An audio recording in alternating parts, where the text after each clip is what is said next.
എൻ്റെ പേര് നശ്വ. ഞാനിപ്പോൾ ഉള്ളത് ക്യൂട്ടീസ് ഇൻ്റർനാഷണലാണ്. ഞാനിവിടെ ലേസർ ട്രീറ്റ്മെൻറ്റിന് വേണ്ടിയിട്ടാണ് വന്നത്. സോഷ്യൽ മീഡിയ വഴിയാണ് ഞാനിപ്പോൾ ക്യൂട്ടീസിനെ കുറിച്ചിട്ട് അറിഞ്ഞത് തന്നെ. എനിക്ക് PCOD ഉള്ളത് കാരണം അതിൻ്റെ ഫേസിൽ ഹെയർ ഗ്രോത്ത് കാര്യങ്ങളുണ്ടായിരുന്നു. അപ്പോൾ അതിൻ്റെ ട്രീറ്റ്മെൻറ്റിനാണ് വന്നത്. അപ്പോൾ ഫേസിലായത് കാരണം എനിക്ക് ചെറിയൊരു പേടി ഉണ്ടായിരുന്നു, എങ്ങനെയാണ് ഹെയർ ഗ്രോത്ത് കാര്യങ്ങൾ ഉള്ളത് കാരണം ഫസ്റ്റ് ടൈം അല്ലേ, അപ്പോൾ നല്ലൊരു പേടി ഉണ്ടായിരുന്നു. ഇവിടെ വന്നു ഡോക്ടറെ കൺസൾട്ട് ചെയ്യുന്നതിന് മുന്നേ തന്നെ ഡോക്ടർ അതിൻ്റേതായ പ്രൊസീജിയേഴ്സ് കാര്യങ്ങൾ പറഞ്ഞു, ഏതൊക്കെയാണ് ട്രീറ്റ്മെൻറ്റ്സിൻ്റെ സ്റ്റാർട്ടിങ് കാര്യങ്ങളൊക്കെ ഡീറ്റെയിൽ ആയിട്ട് പറഞ്ഞു തന്നു.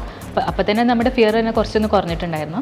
ഡോക്ടർ എക്സ്പ്ലെയിൻ ചെയ്ത് തന്നുകൊണ്ട് തന്നെ ട്രീറ്റ്മെൻറ്റ് വളരെ കംഫർട്ടബിൾ ആയിട്ട് എനിക്ക് ഫീൽ ചെയ്ത്. പിന്നെ എനിക്കിനിപ്പോൾ ഹെയർ ഗ്രോത്ത് കുറച്ച് കൂടുതലുള്ള കാരണം മൾട്ടിപ്പിൾ സെക്ഷൻസ് പറഞ്ഞിട്ടുണ്ട്. ഇതിപ്പോൾ എൻ്റെ ഫസ്റ്റ് സെക്ഷനാണ് കഴിഞ്ഞത്. അപ്പോൾ ഇതുപോലെ തന്നെ PCOD ഇഷ്യൂസ് ഉള്ളതും അതുപോലെ തന്നെ ഫേഷ്യൽ ഹെയർ ഗ്രോത്ത് ഉള്ള ഗേൾസിന് ഞാൻ ക്യൂട്ടീസ് റെക്കമെൻഡ് ചെയ്യുന്നു.